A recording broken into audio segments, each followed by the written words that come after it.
Now that we know how to convert from factored form and vertex form to standard form from expanding, we are going to look at how we can go from standard form to factored form, and we do this by the method that's called factoring. So what it means to factor something, the easiest way to think of it is the opposite of expanding.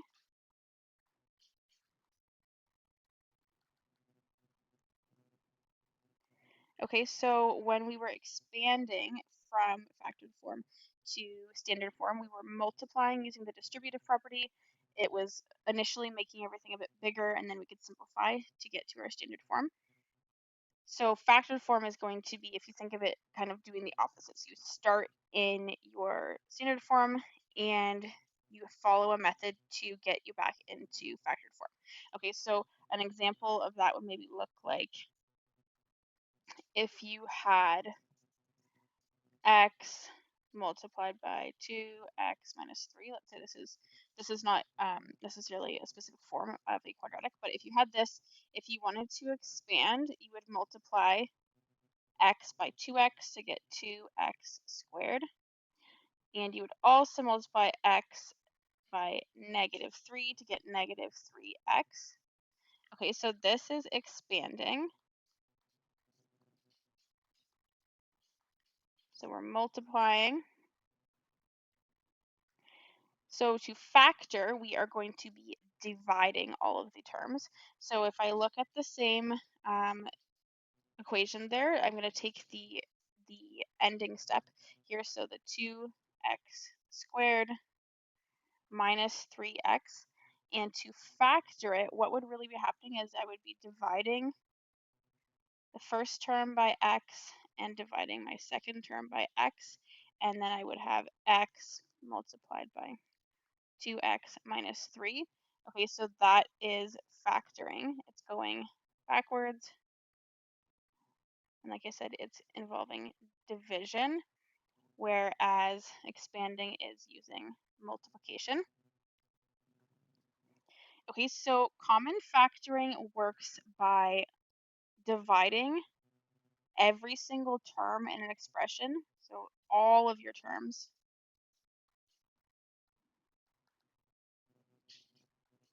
in any given expression by the same term.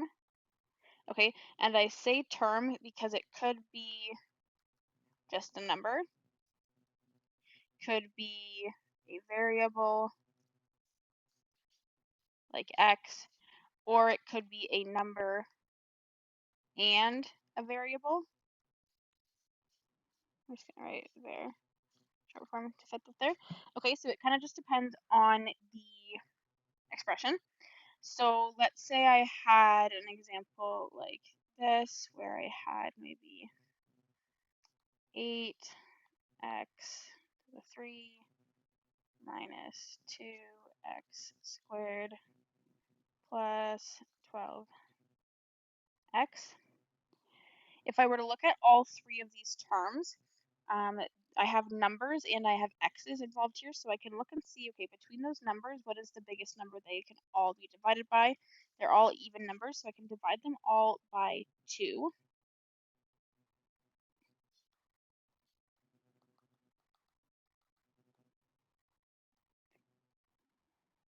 And they all have an x in them, so I can divide them all by x as well. So what that would look like if I was common factoring would be I would take that common factor, the greatest common factor between all three of my terms, I write it out front, and then inside my bracket I write what each of my three terms has remaining if I divide it by 2x.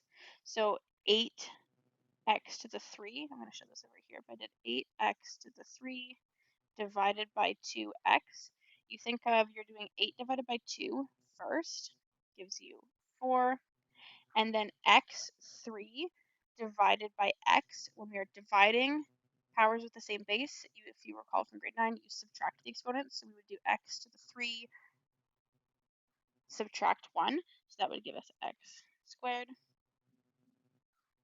we would do the same thing for the next term. So negative 2x squared divided by 2x. Negative 2 divided by 2 is negative 1. X squared divided by x is just x. And then lastly, we would do 12x divided by 2x. So 12 divided by 2 is 6. X divided by x, that just cancels out, is just 1. So this would be the factored form. And I wrote negative 1x, but I prefer just to write it like this. You don't need to write the coefficient when it's just 1 or negative 1. So I would just write it as a negative x plus 6. It's not wrong to write the 1. I just prefer not to. Okay, so you divide every single term by a common term, whether that's just a number, just a letter, or a combination of both. If you are common factoring, so for example, let's say the expression you are factoring has 3 terms in it, so similar to that example I just wrote in pink, your final answer will have 1 term in front of the bracket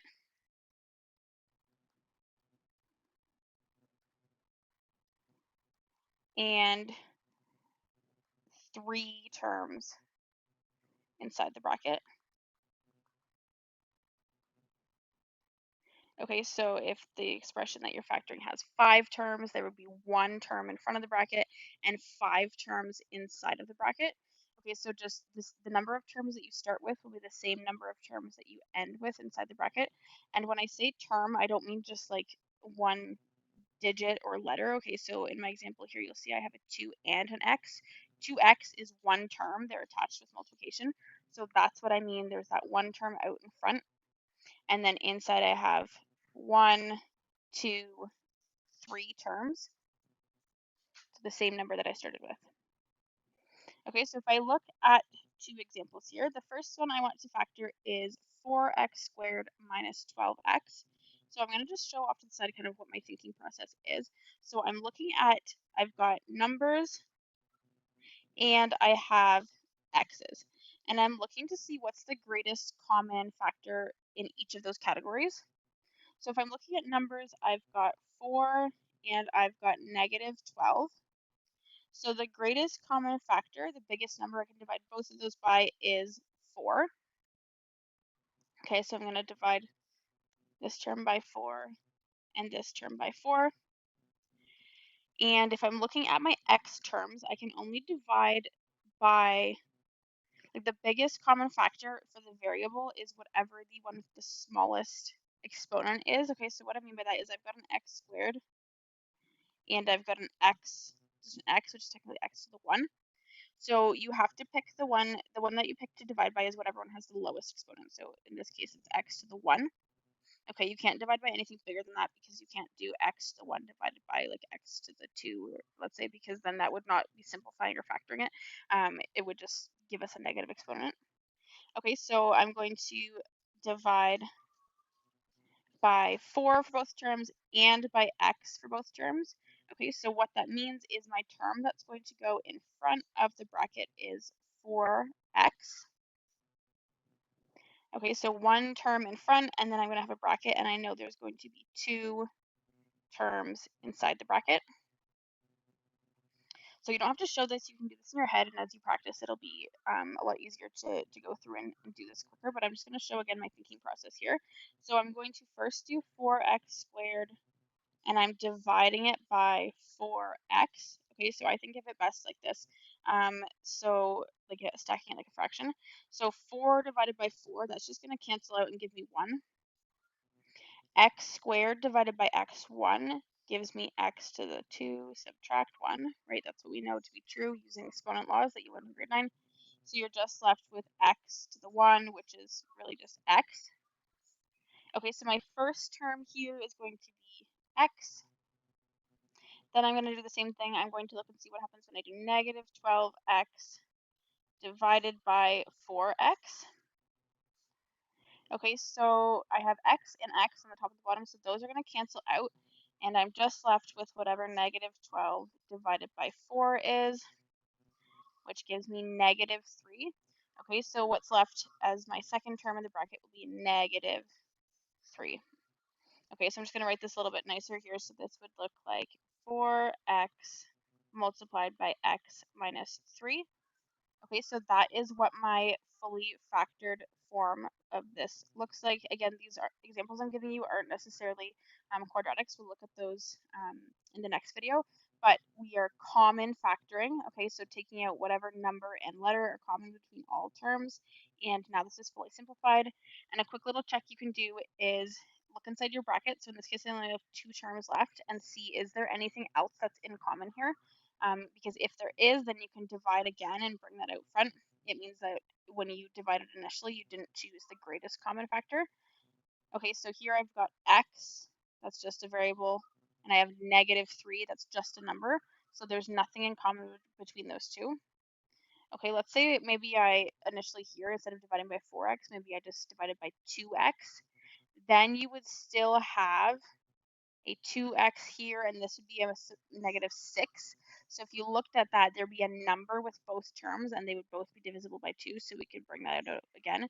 Okay, so you're just checking, is there anything else I can divide by to make this smaller in the bracket? If yes, then you need to factor once more, because you didn't choose the greatest common factor, and if no, then that is fully factored, and that is your answer. Okay, so that was a relatively easy example. We only had 2 terms to start with. We ended up with 1 term in front and 2 terms inside the bracket. Okay, so the same number of terms that we started with is the number of terms that we have inside the bracket in the factored form. So now we're going to look at an example that has a bit more going on here. So we have number terms, we have x terms, and we have y terms. Okay, so we're going to look and see how we can factor that. So before we start factoring this expression, we're going to take note of what types of terms we are working with, or what types of pieces we have in our terms here. So we have numbers, numerical pieces, right? So we've got numbers in front of each term. We have x terms, and we have y terms, or y variables, I guess I should say. Okay, so we've got coefficients or numbers, x's and y's. So similar to the previous example, I'm going to look at my numbers and see what's my greatest common factor. I'm going to look at my x's and I'm going to look at my y's. Okay, so in this case, there's just one extra thing to look at. So if I'm looking at my numbers, I have 12, I have -16, and I have 4. So I'm trying to find the greatest common factor for all 3 of those. So the biggest number that all 3 of those numbers can be divided by. They're all even numbers, so obviously 2 would work, but I can divide them all by 4 as well. So that's what I'm going to pick is 4. Okay, so when I'm going through here, I'm going to be dividing by 4 on each of them. Then I'm looking at my x terms. So I have an x to the 5, an x squared, and just an x, which again we said is x to the 1. And the biggest one I can divide by is whatever the one with the smallest exponent is. So in this case, x to the 1, or just x. Okay, so I'm going to write that here with this. I'm dividing each term by x. Then I look at the y's. So I have y to the 3, y to the 4, and just y, or y to the 1. And similar to with x, I'm picking the one that has the smallest exponent, which is just y to the 1, or y. Okay, so then I'm going to divide each term by y as well. Okay, so when I'm looking at my common factor, I'm trying to divide everything by a number, an x, and y. Okay, occasionally you'll run into a scenario where you won't be able to divide by like a y, let's say. Like, let's say this last term was just 4x and there was no y here. Then you wouldn't be able to divide by y because y is not common in all 3 terms. But in this example, it is. Okay, so we're dividing by a number, an x, and a y. And what's important to note here, I often see some common mistakes when we're trying to divide this, where students get confused about what is going on between like the original term and when you're dividing. So I'm going to show step by step again, but it's important to know like the number and the number, like numbers only interact with numbers, x interacts with x, and y with y. Okay, you don't need to worry about mixing between them. That's when things get confused and are done incorrectly. Okay, so I'm going to have my equal sign, I will have one term in front of the bracket, which is the term that I wrote in blue, so 4xy. Then I'll have a bracket, and there will be 3 terms inside the bracket because I started with 3 terms in my equation.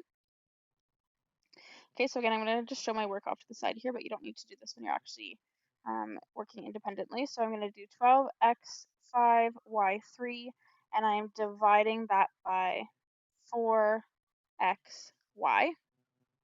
Okay, so I'm doing just numbers first. So 12 divided by 4 gives me 3. X5 divided by x to the 1. Again, we're subtracting exponents, so this would give me x to the 4. And then my y terms interact with each other, so y to the power of 3 divided by y to the power of 1. Again, we're subtracting. That leaves me with y squared. Okay, so that's my first term. Then I'm going to look at if I do negative 16x squared y4 divided by, same thing, 4xy.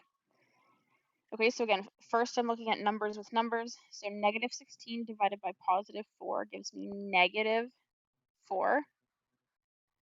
X squared divided by x, I'm just left with x1, or just x is fine. Y to the power of 4 divided by y to the power of 1 gives me y to the power of 3. Then the last term, I have 4xy divided by 4xy. Okay, so something kind of funny is going on here. So I've got 4 on the top and the bottom, so those cancel out. I've got x on the top and the bottom, so those cancel out. And I have y on the top and the bottom, so those cancel out. A common mistake here is to say that this equals 0. It does not. Okay, so what's really happening here, so 4 divided by 4 is 1. If I'm doing x divided by x, we can think of that as x to the 1 divided by x to the 1. So we're still following our exponent rules, and we're going to subtract. So this would be x to the 1 minus 1 is x to the 0. And similarly, y divided by y would be y to the 0, which again, a common mistake is to think anything to the 0 equals 0, but hopefully you recall from grade 9, it does not. Okay, anything to the power of 0 is always equal to 1. So really this would just be 1 times 1 times 1, which is just going to give us 1. Okay, so if the term that you are dividing by, so this term here that was given to me, is the same as the term that you are factoring by, so the one that you wrote out in front, your greatest common factor, then you will not be left with 0. Okay, we know that I had 3 terms to start, so I need to have 3 terms in the bracket. So don't just write nothing. You need to have something, and that something is going to be plus 1.